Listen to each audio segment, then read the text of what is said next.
Welcome to Let's Get Defensive, the show where we talk about the best ways to defend yourself against bullies on the playground, bullies at school, bullies in the workplace. Guys, wrong show yet again. Seriously, how many more times do you get this wrong? I would say, what is it, dumb skulls? Probably. Anything right? Bullies at the workplace? Yeah. Well, so what do you want to talk about? Let's Get Defensive. The show where we take a deep dive into what's going on in the aerospace and defense space worldwide through a product lifecycle lens across the entire digital thread. We come up with challenges, we come up with solutions, and we sprinkle in a little bit of artificial intelligence along the way. Speaking of coming up with stuff, coming up we have GE, Waygate, Dassault Aviation, Blue Origin, Airbus, SpaceX, ULA, Exhale, Saab, MBDA, and Bell, and maybe more. That's right. First up, GE Aerospace and Waygate Technologies have collaborated on an AI-assisted borescope aimed at revolutionizing aviation engine inspections. Now, this tool is actually leveraging AI-driven assisted defect recognition to speed up the inspection process of high-pressure compressors, which notoriously has been pretty detailed and demanding. Guys, this is neat. AI is improving the efficiency and accuracy of these inspections, hopefully moving things along quicker as well. The borescope is going to be incorporated into maintenance routines for GE NX and CFM LEAP engines, which apparently promises quicker, more reliable results. Yeah, this is cool stuff. I mean, this is traditional AI, no doubt about it.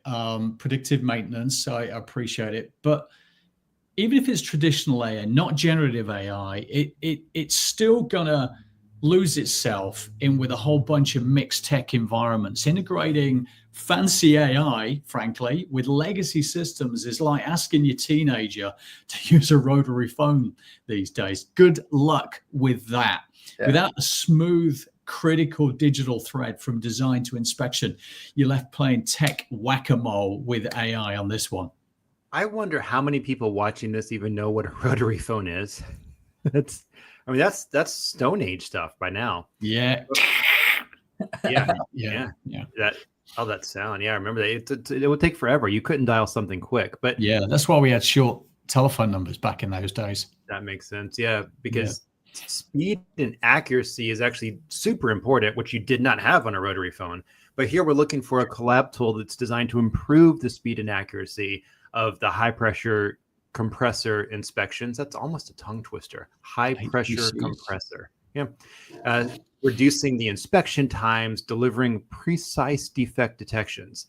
So this is exactly the kind of use case I think that we've talked about time and time again for AI on the show, whether you're talking about the generative, traditional, fancy, not fancy. Still, it's AI. It's cool. And Andrew we know that Andrew loves talking about AI. Yeah. What do I think is the most important area of the PLM to focus on here? I think it's how do we integrate this tech into the entire maintenance, the entire inspection strategies?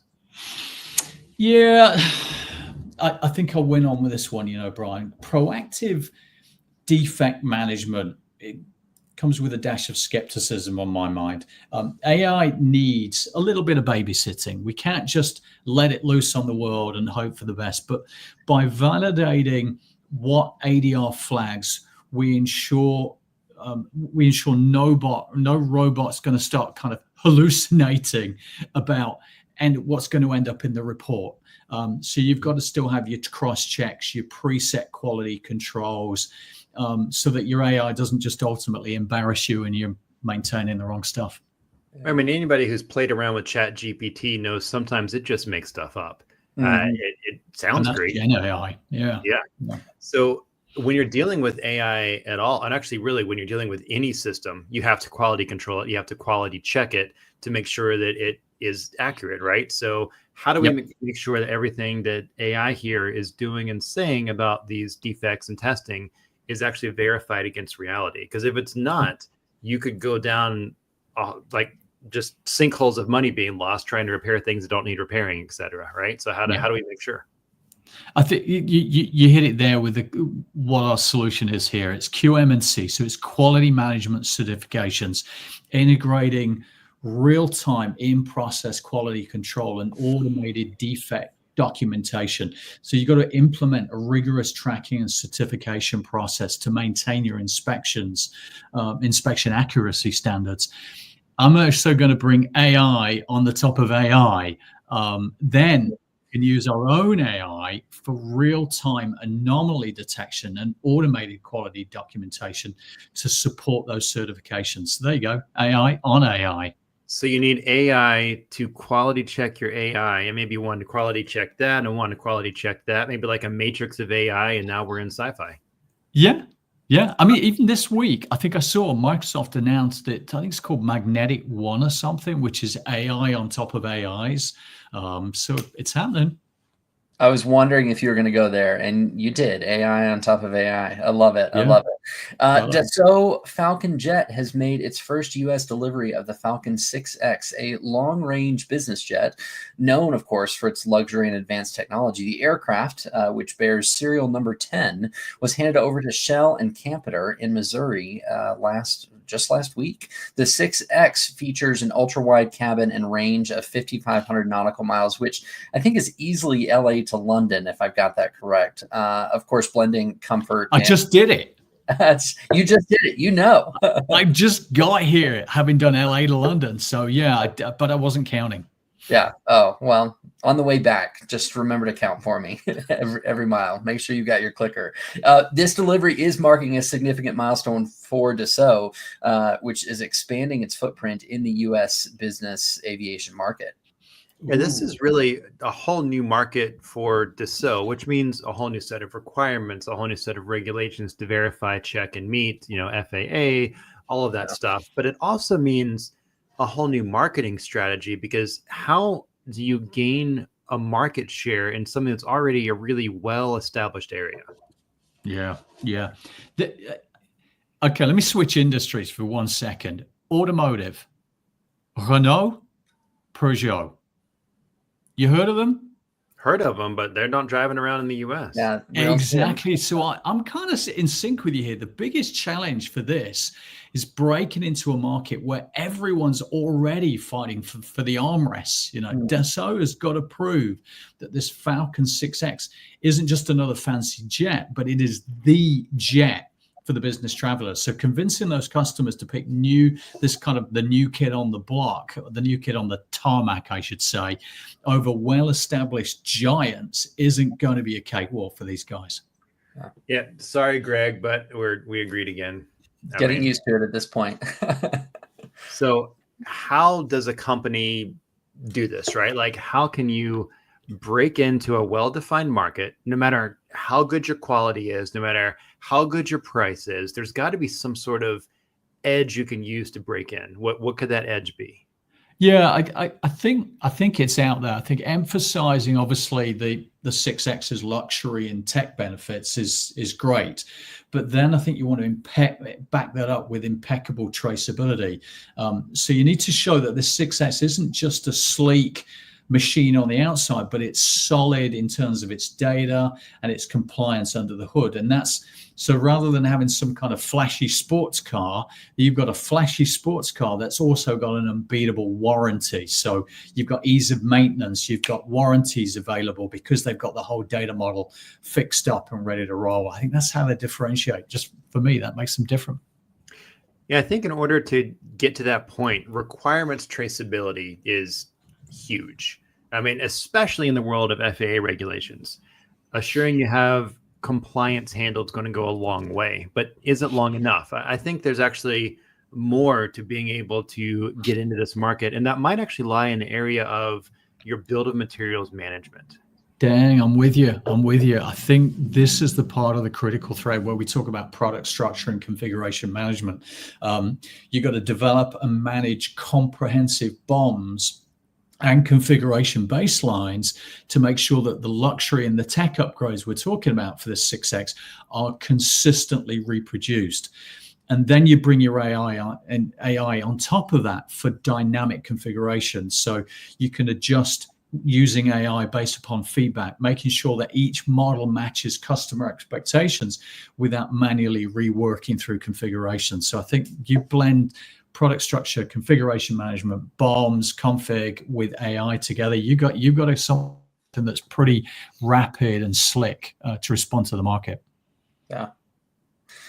Blue Origin has moved its first flight-ready New Glenn stage, which also happens to be the first stage of the rocket, whimsically named "So You're Telling Me There's a Chance," which I think most people misquote saying, "So you're saying there's a chance." But they've moved it to Launch Complex 36 for imminent testing. The stage, armed with 7 BE-4 engines, is actually undergoing static test firings using liquid methane and oxygen, marking a pivotal moment before the rocket's first flight.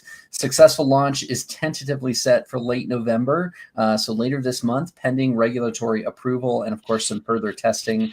This was originally intended to carry NASA's Escapade CubeSat mission, but now the flight is going to showcase the Dark Sky 1 DS-1 payload from the Defense Innovation Unit. Now, DS-1's brief 12-hour mission actually aims to test Blue Origin's avionics, laying some groundwork for their space tug initiative, the Blue Rain project. Now, the first stage aims for a controlled landing on Jacqueline, the recovery vessel, using gimbaling engines and then landing legs for potential reuse. Now, the successful debut of New Glenn is not just a leap for Blue Origin, but crucial for future missions like Artemis 5, which is really going to be relying on New Glenn's lift capabilities. Wow, I think... I just got to say, Andrew, I know that you know what movie "So You're Telling Me There's a Chance" is from. No. Because you called Greg and I this earlier in the show. Oh, I didn't know it's from that movie. Yeah, Dumb What and is Dumber. the movie? Dumb and Dumber. Oh, no, definitely no. I missed that one. Yeah. For me, sorry. Yeah, you did. You had to go there, didn't you? But wow, on this whole thing, the design and the revision tracking for turning this giant space age version into, I'm going to quote another one, which is "Who Moved My Cheese?" Classic. In this commercial space race, rapid design change is going to mean every tweak, every change request, every revision needs to be logged and communicated without fail. Otherwise, you're just going to be playing interstellar catch up constantly with outdated blueprints. Have you been watching Men in Black recently or something? It's a good movie. Now, I don't know about the last one though. This is supposed to generate more than 3.8 million pounds of thrust, which is about what I bench press. Well, I mean, once the arm fills and stuff. Oh, you not for the last 3 weeks, you haven't? Yeah, but normally. But getting off the ground, I mean, that's what, this is going to be. Getting this rocket off the ground is something that deals with having to have tests, having to have approvals, having to look at the readiness, getting that launch license. A lot of things have to fall into place. It's probably going to be, December, even January is going to be more realistic for when this is going to happen. And even the payload for the launch is now different because NASA isn't going to do the fuel to satellites because it's not going to make the launch window. So there's a lot of stuff, that has to happen for something to launch. And then the landing they're talking about here with the gimbals and catching, controlling pitch, yaw, roll, all of that. I mean, this might end up looking cooler than the chopsticks that, was all the rave a couple of weeks ago. With all of this in mind, what is the most important process in our critical thread, in our product lifecycle management? I think it is really looking at how you keep track of your changes, your change requests, your change actions, your revisions, all of that, and integrating those design changes into your process in a way that lets you stay competitive in this commercial space race. Yeah, I think we stay competitive by making sure that a design iteration process isn't just fast, it's airtight. I mean, every change needs a digital trail. From your change request approvals, which I mentioned, to that final blueprint. So keeping that process visible, keeping it in real time across all of your teams is going to minimize your missteps and your surprises. And that's the bad surprises, not the birthday kind. The digital traceability is huge with the design changes, with design change management. Having a digital trail, which we talk about a lot on this show. I mean, every once in a while we have a show called The Critical Thread where we really dive into really deep aspects of all of this whole one source of truth, digital thread, everything going on. Yeah. But the reason for that is because this data that we're talking about that you need to use for your changes for your design, it can also be used downstream in the process as well. Yeah. So the solution for me for a lot of this now, and I'm going to pick on is product validation and simulation, using your advanced simulation tools for pre-launch tests, for analyzing your data for aerodynamic and structural validations before the actual testing takes place, and then bringing an AI to simulate thousands of scenarios to optimize your configurations, predict your potential test outcomes, and therefore improve your whole readiness. I think PVNS, I call it. Yeah, on this show, we often have a limited number of things we get to discuss in detail, but we like to try to find a way to let our audience know more of what's happening in case they don't want to scour the internet themselves. So we've put together a little commercial break of sorts that's going to show you some more things happening over the next 2 minutes. See what you can digest.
I did not have Rolls-Royce swimming on my bingo card for this week. Yeah. Those submarine engines, it's impressive. And there's a lot of technology going on for... A lot of tech. I was pleased to hear that Thailand and Taiwan Airways are getting upgrades on their Wi-Fi. The Wi-Fi seems to be getting better on aircraft now. I was using it on the way over here, and it didn't miss a beat. So it's improving. And then there's the laser eye protection for pilots. I mean, there's a lot of technology that's happening within commercial airspace, which is... You might say that there's a lot of technology flying around. Good work. You might. Yeah. Probably won't, though. Impressive. Airbus Helicopters, partnering with Garmin, has launched a 3-axis autopilot system for the H-130 aimed at boosting safety and precision. Now, the system is providing comprehensive support during all flight phases, from takeoff to hovering, landing, enhancing the pilot's control and reducing workload. Built-in safety mechanisms keep operations within safe parameters. Visual, audio alerts, of course, when you're exceeding speed, altitude limits, etc. The standout, I feel like the standout feature is the level button, which instantly rebalances the aircraft to stable flight, which is going to be ideal for disorientation, sudden weather shifts, etc. Pilots can now basically briefly relinquish controls for tasks like checking flight documents, enhancing their productivity and efficiency in the cockpit. There's some neat stuff on there. Is that level button basically like the Konami cheat code, up, down, left, right, BA, select, start? Is that kind of, because it sounds like you just push the level button, everything goes smoothly, but it's actually really cool. That's a cool bit of tech. Yeah. And I gotta say, I am glad to see that Garmin seems to still be relative here, because I thought they might have gone away when GPS has moved away from that box you attach to your dashboard. I wonder if the helicopter has one of those big boxes with a wire coming out of it that gets in your eyesight. Could be.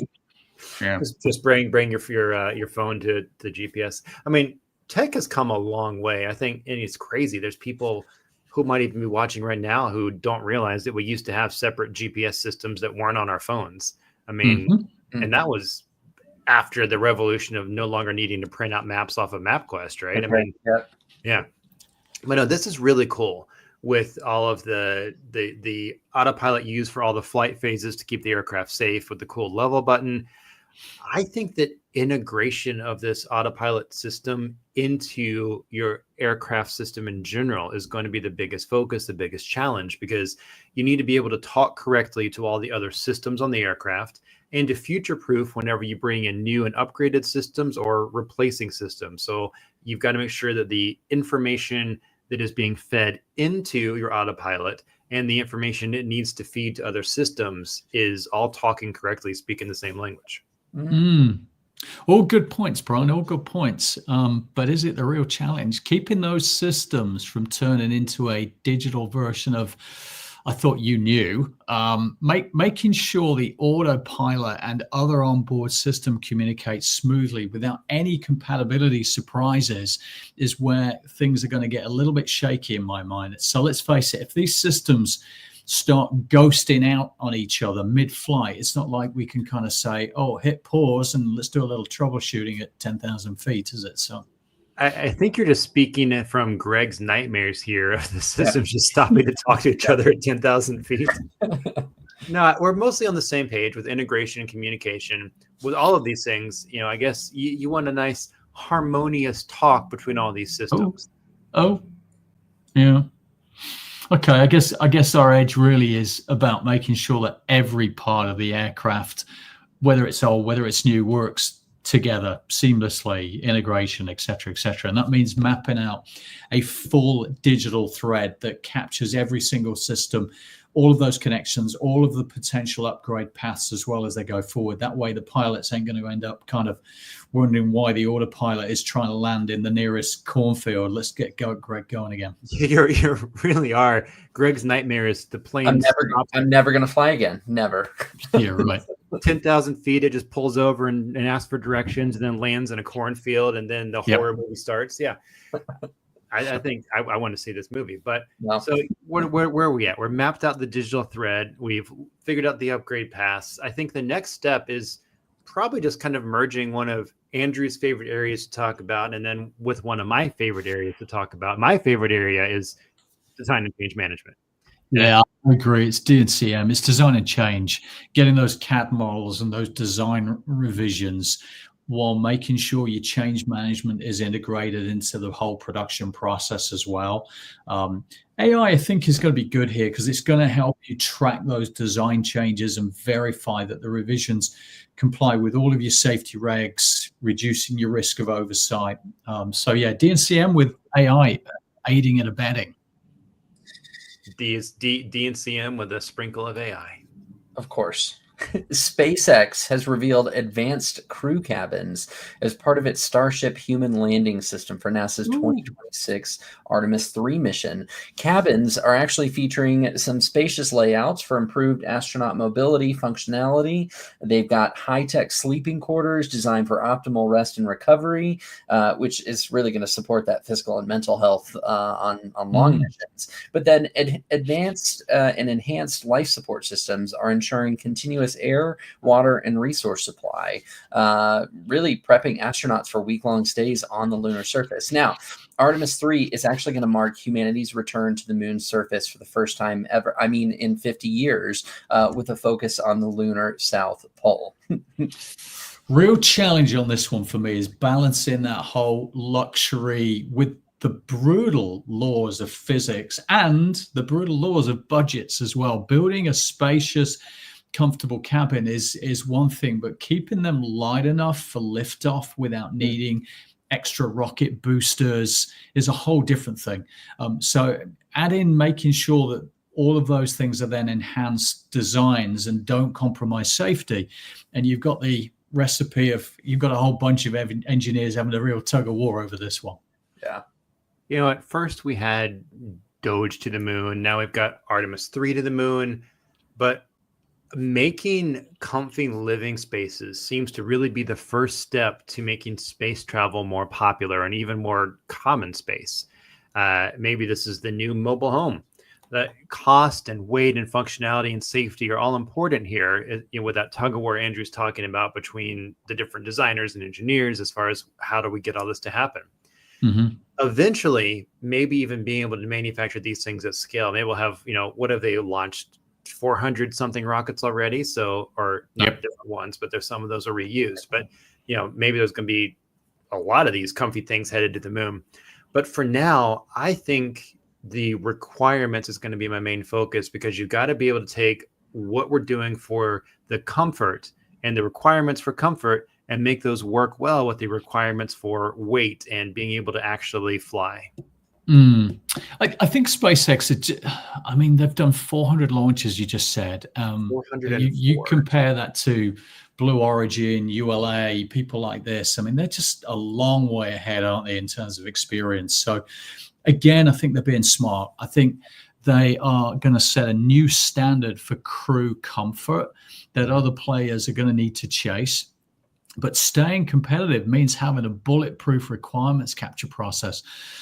So I guess we have to agree if we must, but every design tweak impacts the whole system. So one luxurious feature too many, and you're going to be looking at, like an Apollo 13 sequel without the happy ending. So you've got to be careful. Have you been on a movie watching binge? Because the references to movies so far, we've only talked about 5 articles, and you've had at least one movie in each of them. I'm impressed. It was my inspiration. How do you set the new standard for crew comfort without knowing what those requirements of comfort are? And it's not just that, it's also being able to test things out, get feedback from the test results from people who will actually be in these things, and putting the feedback back into your design process. So we've got to have a way to take our requirements, our changes, feed those all back into our entire design process.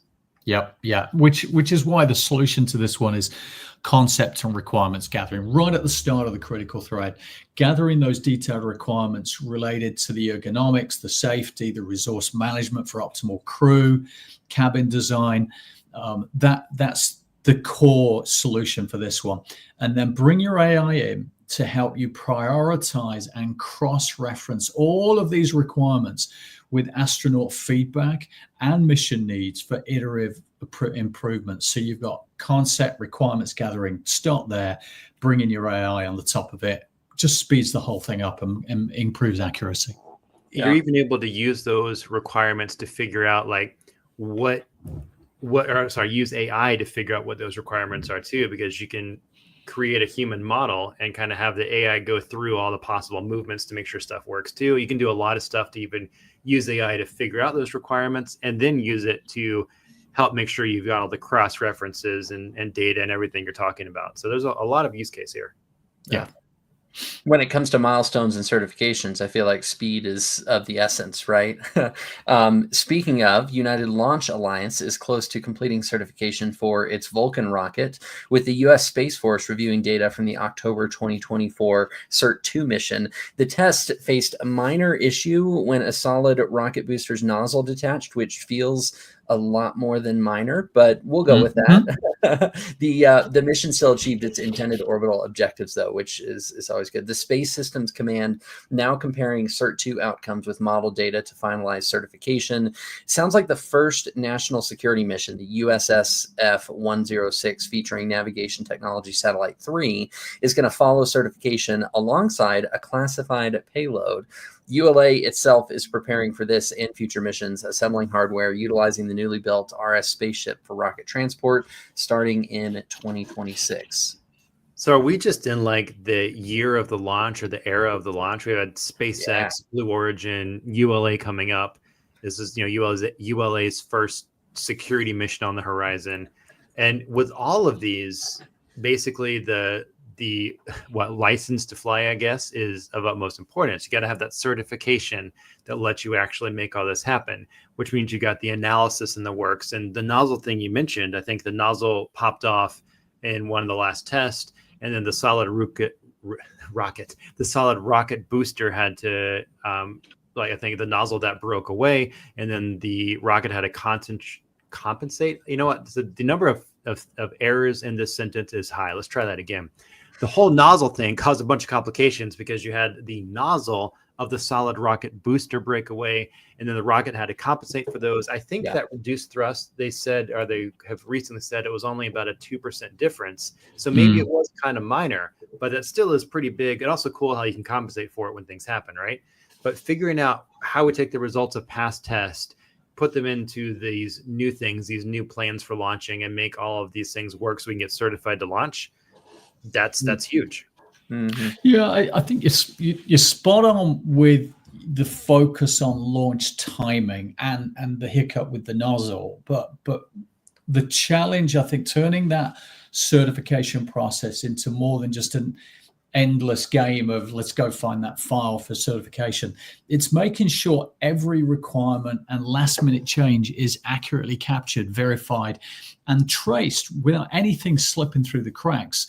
I mean, that nozzle mishap, I mean, that's a perfect reminder that even one wayward part can send the entire process spiraling back down to a drawing board. When that goes back to your whole Apollo 13 reference earlier, because one minor thing can have huge cascades of problems down the road. Yeah. During the certification process, they had to look back at requirements and verify they met them while noting any changes that have occurred. And then the approval process itself is hugely requirements based, which is why that's the main area I think you got to focus on, is just getting everything certified, getting your requirements checked off. Yeah.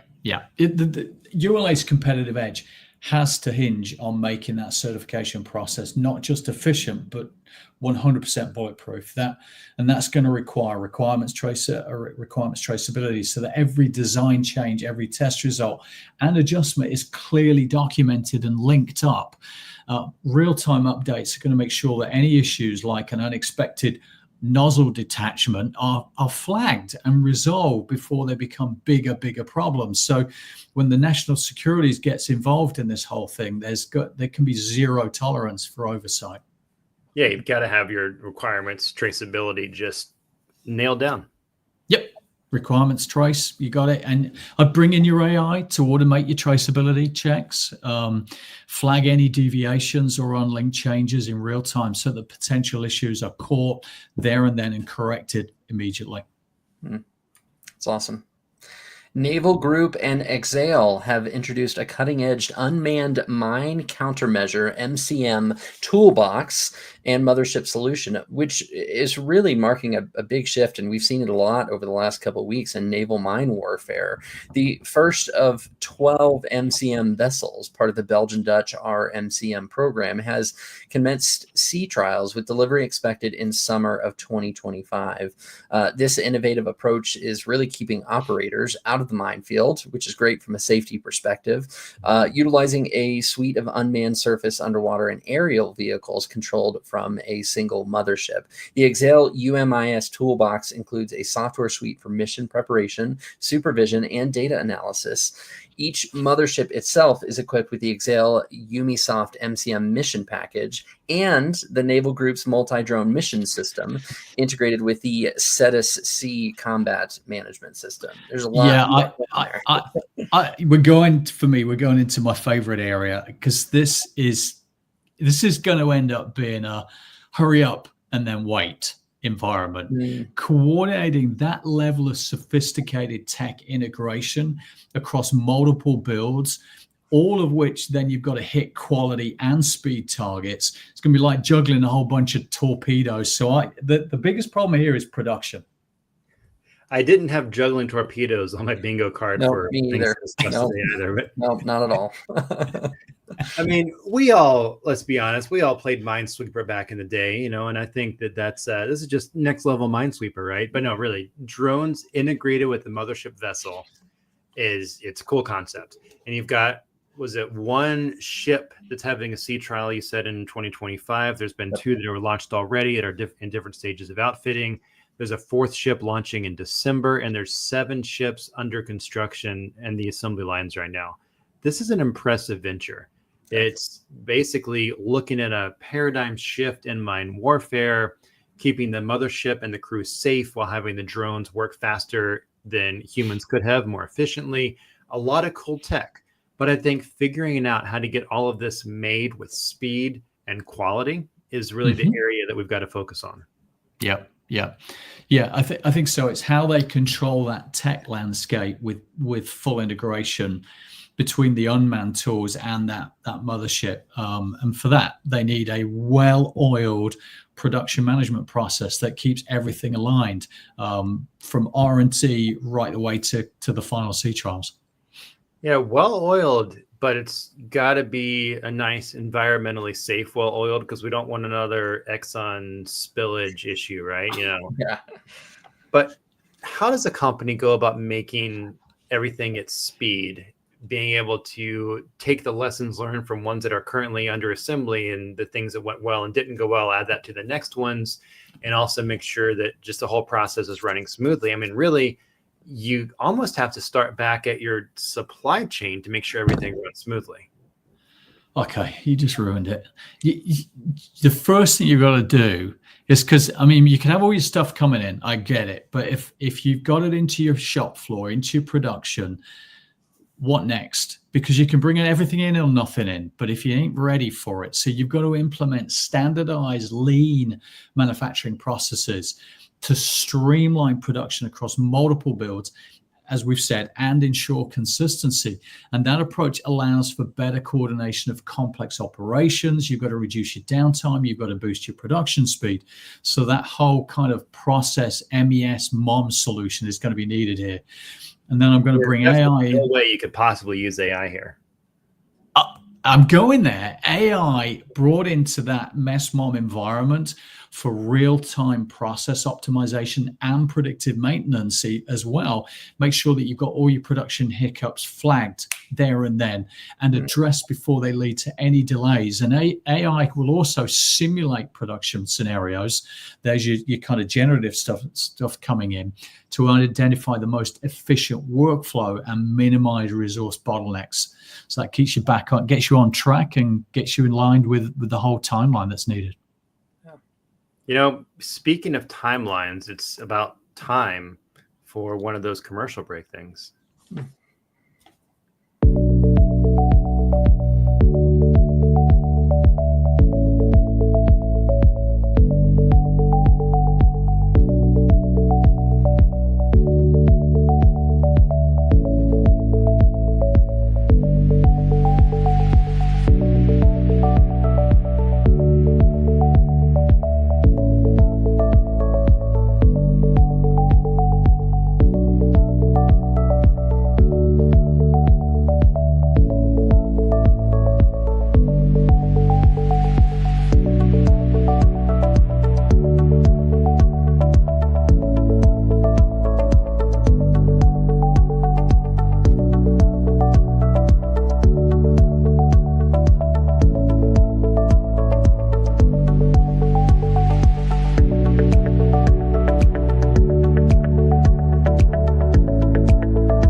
As far as acronyms go, SMASH, I mean that's good. Was that even an acronym? I'm just. It wasn't an acronym. They just called something SMASH, which without even need for an acronym. Good for them.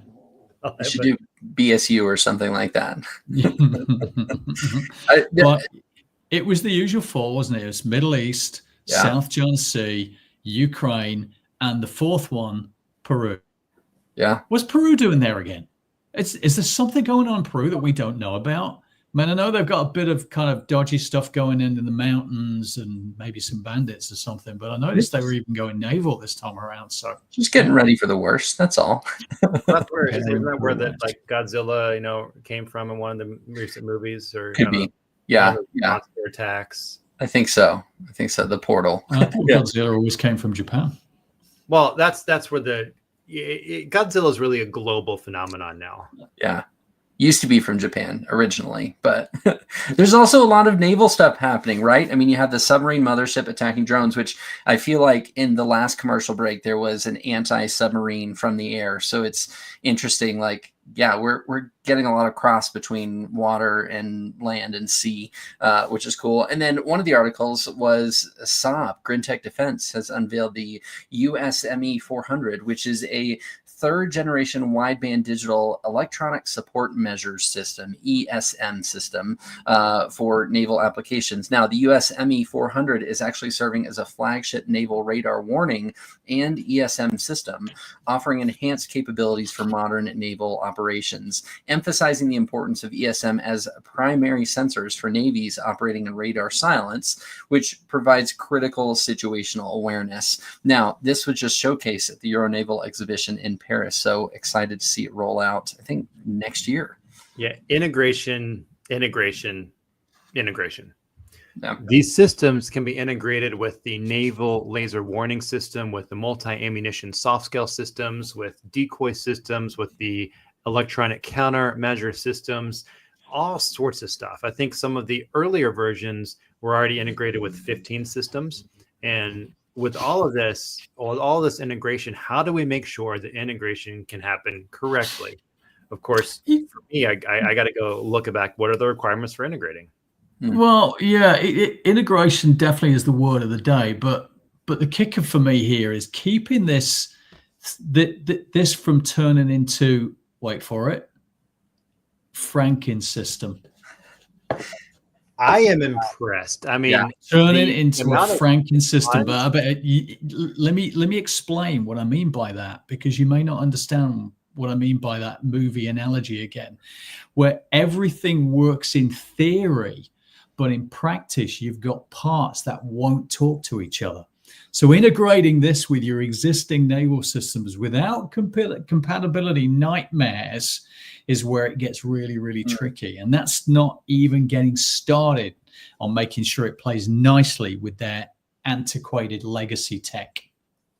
I mean, you can't have integration without knowing the requirements of that integration. That's how you make sure you avoid the compatibility nightmares, the Franken systems. That's how you make sure you avoid playing with or that's how you make sure you play nice with your legacy systems and future-proof with any sort of future systems. Yeah, I think the whole Saab value proposition lies in making sure that third gen system isn't just advanced, but it's plug and play. And it's adaptable with a range of existing and future technology. So that means they've got to have clear, updated requirements, of course, and a bulletproof integration plan. So we came together. Yeah, I mean, basically, you agree that I'm right, which is you've got to make sure you can communicate with requirements. I don't know if I go that far, but I think the solution, and I'm going to go last chance saloon on the solution, coming in with compliance and reporting, making sure that the ultimate catch-all before it's too late is in place, plus then integrating rigorous documentation and audit trails to make sure that you've got all your regulatory standards, making sure this new ESM system updates are compliant so you don't have your Franken system. I thought I'd get it in for a third time. And then bring in your AI automation for compliance reporting, and so that will flag any deviations from SOP for quick correction. Yeah, I kind of want to see a version of Frankenstein where they have now used AI to give Frankenstein the brain. Yeah, I'd be able to that's do my that. takeaway from this. Yeah. Yeah. MBDA has completed the first test launch of the Teseo Mk2E, an evolved anti-ship missile system developed for the Italian Navy. The test firing, which was conducted a couple of weeks ago, validated the missile's new design elements and aerodynamics, paving the way for future qualifications. Now, the Teseo Mk2E does represent a new generation of the Teseo missile family, which is known internationally as Automat. OTOMAT, enhancing ship capabilities. The milestone is part of a multi-year development program aimed at bolstering the Italian Navy's maritime defense systems. Sounds like they're well on their way. That's a pretty cool looking missile, although if you're on the receiving end of it, I guess you don't really care. But the real challenge here for me is scaling from a successful prototype, no problem, to a full scale manufacturing without hitting your speed bumps, that delayed deployment. It's again making it real, getting into manufacturing at scale. And the shift from design validation to production can be where the whole timeline things just go to die if not managed properly. Yeah, like successful testing is a fantastic milestone, and it shows that the project's valid, that it's on track, that it can counter sophisticated threats. It shows that the design process of working with customers is bringing a useful result. But what comes after successful testing, after the Navy's decision to equip the TESO with the Seeker? I think it's going to be manufacturing at scale, or at least starting to plan for how to manufacture at scale. Yeah, you're absolutely right. I think equally, though, let's not kid ourselves on the testing phase. Success in testing doesn't mean you can just push a button and poof, you've got an assembly line, you've got manufacturing at scale. The true value really is making sure that every step from test results to production is as smooth as the missile's aerodynamics that we just saw. Very cool. Without a solid plan to translate this into something really, really scalable, you're just going to be left kind of with a one-hit wonder. I mean, literally a one-hit wonder. Yep. Sorry, Greg. We did it again. Yeah, I'm used to it now. Just we got one more shot after this. See what we can do. What good is a product if you can't sell a lot of them, can't sell it at speed, and can't sell it with quality?